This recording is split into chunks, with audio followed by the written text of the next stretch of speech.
Hey there, this is Kristen from KristenCoaching.com. Today we're going to be talking about the 10 questions you need to ask your unfaithful spouse. In my previous video, I spoke about how to talk to your cheating husband to see if he's really sorry. Here are some specific questions that you can actually ask your significant other to really assess the situation, get all the information that you are going to need to know in order to figure out if you're going to be moving away and apart in your relationship, or if you have the tools and the things that you can work on to get back together and get your relationship solid and even better than it was before. So we're going to be talking about the 10 questions that you need to ask your cheating spouse. Before we do, please subscribe to my YouTube page if you haven't already, okay? Thank you so much for supporting me, and I'm so glad you're here for this video. So question number 1, you need to ask your partner, once you know that your partner has cheated on you, you need to ask what the motivation was behind the cheating. This is a way for you to assess the reason behind it. There are so many reasons why people cheat, right? So you need to know what those reasons are. It can be anywhere. Like if he says, I just don't love you anymore and I'm completely out of love, I mean, that's a more devastating situation than, more of an opportunistic situation of, like I just, I had a coworker and, we got close and I wasn't thinking and, we got close and it happened and blah, blah, blah, that kind of thing, but I don't have any feelings for her. I mean, those are two very, very different scenarios and very, very different situations. So it's just important for you to know why and what happened in terms of the motivation behind the cheating. Even though it's really hard to hear, you got to know the truth. You need to know how many times it happened. There's a huge difference between cheating just one time versus 50, 100, 200 times, right? So you really need to know how many times that happened. You need to assess the frequency of it. You need to ask your husband, or your partner, if they felt guilty or not as they were doing it. This shows remorse. This assesses the remorse in your partner. And you want to make sure that there is remorse there and that he feels bad and he feels guilty, even though it might be hard to understand, to be like, well, how can you do it 50 times if you're feeling guilty every time? You should have stopped after the first time. Yes, I get that that's logical. And, there are so many factors that influence people to be unfaithful and do that continuously and still feel guilty about it, believe it or not. So I do want you to be able to assess the level of guilt that they did feel. I want you to ask if you feel that I want you to ask your partner, am I responsible for you cheating on me?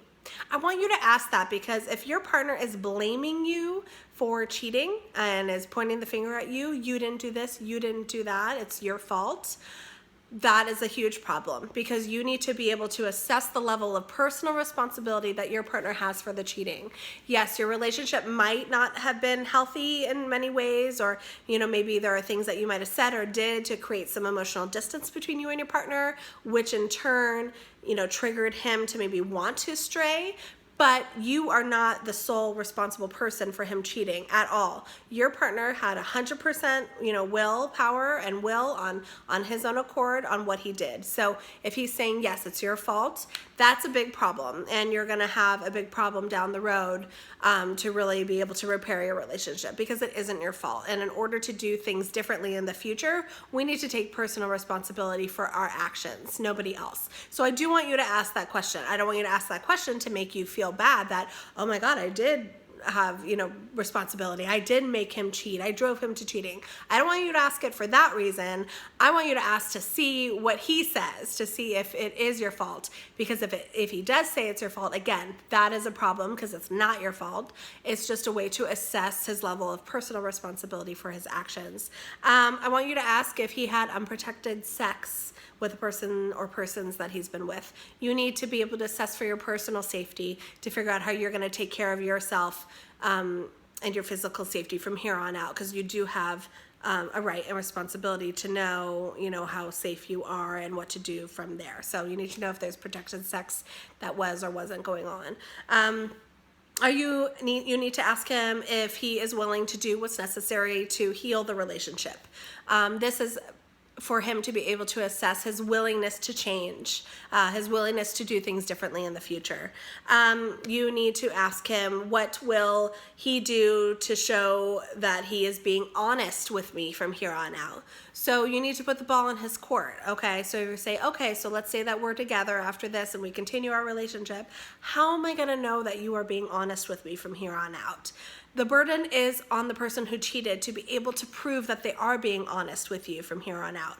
So they need to come up with ideas. Okay, what can I do to show my partner that I am not lying in the future and that I do want to make this work? Am I going to be giving him access to all of my phone passwords and social media and emails? Am I going to be calling them and checking in with them throughout the day? Am I going to be, just changing my behavior in the relationship and just being a lot more open and honest and sincere and authentic so they can see that I'm actually trying and I'm being more vulnerable with them? There are many things that your partner can do to help show that they're being honest and get that trust back in the relationship. So you need to ask your partner what they're going to be doing to change the situation. You need to ask if your partner has plans to be with the person again who they cheated on you with, because this assesses their level of respect for you and respect for the relationship. Because if they've cheated and they're like, yeah, I'm going to continue to cheat, I still want to be with this person. I'm in love with this other person. I want to make it work with you and them, whatever it is, because that stuff does happen. You need to know that your partner is ready to respect you, to respect the relationship and end the relationship with the other person or the other people that he's been with. You need to ask your significant other, does he feel about the person or persons that he's been with? Was there an emotional connection? Was there, how intimate was the connection? You need to be able to assess for the level if the cheating is going to continue down the road. Because if your significant other did not have, those types of deep feelings for somebody else, that's a good sign. That's a lot more to work with. But if your other half fell in love with somebody else, it's a lot harder to repair. I'm not saying you can't, but again, this is all for assessing to see if your relationship can last and you're able to move forward from the situation. The last thing that you want to do is you need to ask your significant other if they want to be with you in this relationship. Do you want to be with me still after you have cheated? Do you want this relationship to work? This assesses your ability to know really if there is a future together with you and your other half. Obviously, you need to decide that for yourself if you want to be with your partner after he's cheated, but you need to know what he wants as well. You got to make sure you guys are on the same page and wanting the same thing in order for you to be able to move forward down the same path and make it work. If one person wants it to work and the other person doesn't, that's going to be a problem. If both of you want it to work after knowing the whole truth and nothing but the truth, great. That's a great sign that things can be repairable. So if you have any questions or comments, please write them below. I'll go back to you. I know we dived a lot into a lot of questions to ask, but these are really, really important. They're all questions to be able to assess where to go from here and what to do after your spouse or partner has cheated. Again, this is Kristen from KristenCoaching.com, and thank you so much for watching my video today, and I'll see you guys next time. Bye.